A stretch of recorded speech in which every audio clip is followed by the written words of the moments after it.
Folks, I'm a recovering germaphobe. I've been a lifelong germaphobe my whole life. I just deathly afraid of germs. When I see somebody sneeze, I get real scratchy and I start jumping around. I can't take it because it just bugs me. I see all that bacteria flying at me. I want to give a shout out to my peeps, Lori, Dave, and Jeff. Thanks. Yay! All right. You guys rock. So when I found out that I was a germaphobe, there were some things that I did. Everybody's heard of Alcoholics Anonymous. They have a 12-step program. Well, I have a 2-step program. Step number 1, understand if you are a germaphobe. Step number 2, I'm going to give you 3 hints to get over your germophobia at the end of the speech here. So, step number 1, understand if you're a germaphobe. You might be a germaphobe if you go up to a water fountain and you know the little spigot that's sticking out and you push the button and it's a low pressure water fountain. Little bit of trickle water is coming out of that hole, just barely trickling out over the hole, and you don't drink because you know somebody put their lips on that and sucked it like a Slurpee straw. You might be a germaphobe if you're like that. Hand sanitizer. You might be a germaphobe. Somebody gets in your personal space and it bothers you. Like everybody has this aura around them, like 2 to 3 feet. You know, mine's about 2 to 2.5 feet. You know, and somebody gets right up at you, you know, right here, get in your face. Doesn't that kind of bother you a little bit? No, it doesn't bother you. You're kind of a crazy dude anyway. But I have a friend, Dave, that does bother me because I'm a germaphobe. He gets right up there. And I can't think. Because all I can see is little pieces of spit coming out of his mouth and, you know, kind of landing all around me. And then all of a sudden, and when he talks, all I hear is like Charlie Brown. When the parents talk to Charlie Brown specials, wah, wah, wah, wah, wah, wah. That's all I hear. So I never understand a word he says. And you might be a germaphobe if you feel that same way. You might be a germaphobe if, like me, you never used the bathroom until you got out of high school to go number 2. You might be a germaphobe.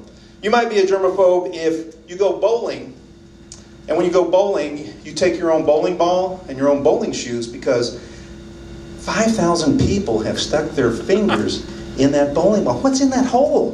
What's in those holes? It's like little chipped up pieces of fingernails and boogers and stuff. Oh, it just kind of gets me. I can't take it. So if you're like that, you might be a germaphobe. You might be a germaphobe if you go to potluck dinners and you never eat anything that you don't know who made it. You kind of know that, don't you, over there? Because you might be a germaphobe because you don't want to eat something that you don't know who made it. You don't know what kind of sanitary conditions that they use when they prepare their food. You might be a germaphobe if you go to church communion. And everybody know what intinction is? Or common cup? You have a hard time doing that as a germaphobe. Because, I know they wipe the cup, but, I always go over to the sanitized little shot glass and take a, take my shot real quick of wine, say my prayers, and I'm back. But, the other thing, too, it's a cardinal sin. When you do intinction and you put your fingers in the wine with the little piece of bread or the wafer, if you do that and go below the level, that's a cardinal sin. Don't do that. If that bugs you, you might be a germaphobe. You might be a germaphobe. This one really gets me. Anybody see a dog lick a person in the face and lick them all around? If it bothers you, and here's the big kicker that makes me want to puke, is if they let them French kiss them and lick them in the mouth. And, ooh, God, that's just BS. Bad science. So you might be a germaphobe if that bothers you also.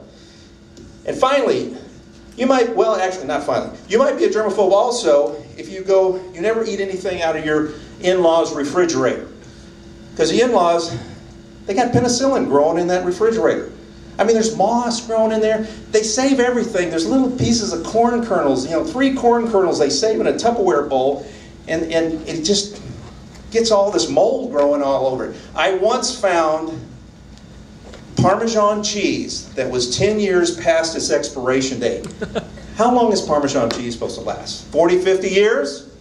I don't think so. If that bothers you, you don't eat out of your in-laws' refrigerator. Because of that, you might be a germaphobe. Finally, you might be a germaphobe. When you were 5 and your cousin LaFonda was 6 and she was making Kool-Aid at Grandma's house, and you look over there and she picks her booger and she eats it, and you go, Grandma, LaFonda just picked her booger and ate it. I'm not drinking that Kool-Aid. And remember what I said about the potluck dinners? I never eat LaFonda stuff in all the family because that's ingrained in my mind. I'll never touch anything LaFonda makes. You might be a germaphobe if you feel the same way.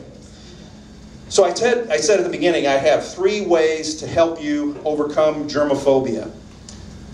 Step number 1, or one of my hints for you, have kids. Who all's had kids out there? Who has kids?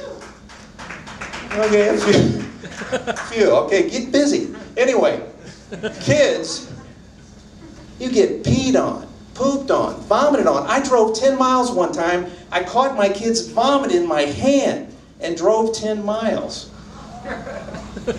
You know, it's your love for your kids that help you get over the germ thing. Number 2, if you can't have kids, who has pets out there? Who has pets? Okay, dogs. Lots of germs. Lots of germs. I mean, they go out and they roll around into something dead. It could be a dead worm. They lick themselves and smell each other's behinds, and they even eat their own poop. But you love them. And your love for them, and I'll give you a hint, also have some hand sanitizer available when you pet them and love them. And finally, I got to put this up here for this. The final hint that I have for tonight is if you see somebody sneeze, achoo, or cough, go get a flu shot. Thank you very much. Yeah. Can I have my cleanup crew come on up? Help me clean this.